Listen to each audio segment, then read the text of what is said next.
Spotov in sloganov pa še na jumbo plakate, ki so se končno pojavili po vsej Sloveniji. Da predstavi letošnjo kolekcijo političnih plakatov, je z nami naš liberalni korespondent in strokovnjak za politično korektnost, gospod Jernej Celec.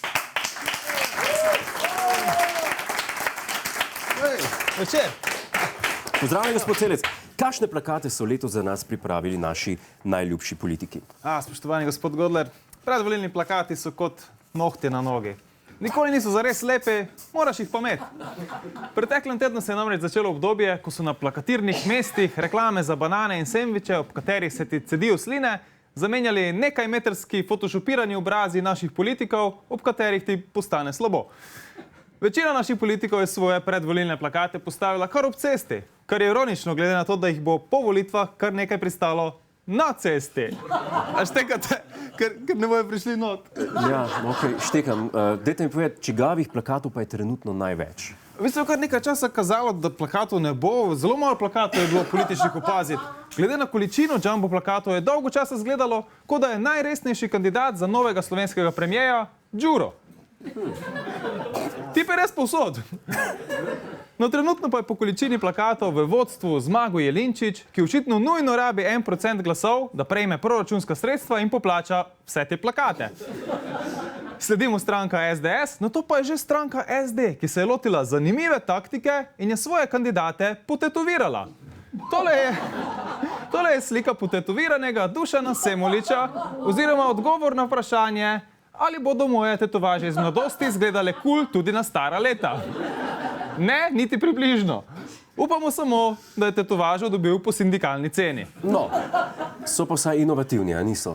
Kaj pa kaj ostale stranke? Koliko je kaj inovativnosti pri njihovih plakatih? Letos moramo glede inovativnosti res jih pohvaliti, ker včasih sta na predvolilnih plakatih obstajali samo dve pozi. Klasična ljudska nasmejana, ki sporoča: jaz to počnem, ker rabim službo, nimam pa diplome. In pa druga smrtno resna poza, ki sporoča: potrudil se bom za vas, samo ne preiskovati vira mojega premoženja. Ali moje kleti. Ampak to je bilo včasih. Danes imamo veliko bolj inovativne plakate, ki se pojavljajo na veliko bolj inovativnih mestih. Če dovolite, sem za naše občinstvo pripravil nekaj kratko predstavitvenih najboljših. A res? Ja. Izvolite. Poglejmo si torej letošnje najbolj inovativne predvolilne plakate. Če se nekateri še vedno poslužujejo klasičnih reklamnih mest, kot so plakatni panoji in pa reklamne table, je stranka SD svoje plakate postavila tudi na malce bolj nenavadna mesta. Tole sem poslikal na ženskem WC-ju v eni gostilni v Ljubljani. Kaj točno sem jaz delal na ženskem WC-ju, ni stvar današnje debate.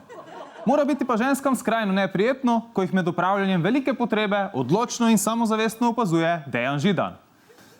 Dajmo, zmoreš ti to, samozavestno, tako, bravo, bravo, super, zdaj pa pojdi umit roke, ker moraš imeti čiste, ko greš volit. Gremo naprej. Ogromno plakatov ima tudi Zmago Jelinčič plemeniti, na katerih piše preprosto Zmago. Zdaj, nekateri kandidati bodo morali svoje plakate po volitvah prelepiti z napisi najlepša hvala in se zahvaljujemo za glas. Gospod Jelinčič pa lahko svoj plakat po volitvah enostavno spremeni iz Zmago v Zgubo. A vidite, človek razmišlja ekonomično. In če smo že pri denarju, kar nekaj strank daje letos tudi denarne obljube. Združena desnica obljublja 3000 evrov za novopečene mamice. Stranka SDS pa obljublja 500 evrov božičnice. Ima pa ta plakat en problem, ne zajema namreč celotne populacije. Če želijo zajeti vse, ga lahko popravijo z enim samim dopisom. 500 evrov božičnice tudi za migrante. Evo, pa smo približali stranko ljudem. Na jumbo plakatih pa se je pojavil tudi Matej Tonin s sloganom Tonin misli resno. Ja, ker on drugače nam ful deluje kot en zajebant. Kdo je že on z Kamnika, ki je včasih bil komik in se skozi nekaj zajebaval? Tonin, ne? Ja ne, Šarc je tisto. Ja. Je pa s tem plakatom gospod Tonin dal dobro idejo za plakat svojemu kamniškemu rivalu. Če je Tonin resen človek, ki misli resno, bi Marjan Šarec lahko imel plakat Šarec se samo zajebava. In na koncu ugotovimo, da je vse skupaj bil samo en skeč za njegovo novo radijsko oddajo. Dobra, Marjan, dobra. Za konec pa si je jumbo plakat privoščil tudi naš premijer v odhajanju, dr. Miro Cerar. Nanj je napisal bolje za vse. Mogoče bi situaciji bolj primerno bilo, če bi enostavno zapisal hvala za vse. Tako, hvala tudi vam in se vidimo naslednjič. Najlepša hvala našemu posebnemu poročevalcu, gospodu Celcu. Yo! To je naš YouTube kanal. Klikni na ta gumb in se naroči, da boš na tekočem. Polajkaj nas tudi na Facebooku in na Twitterju. Pa po pameti!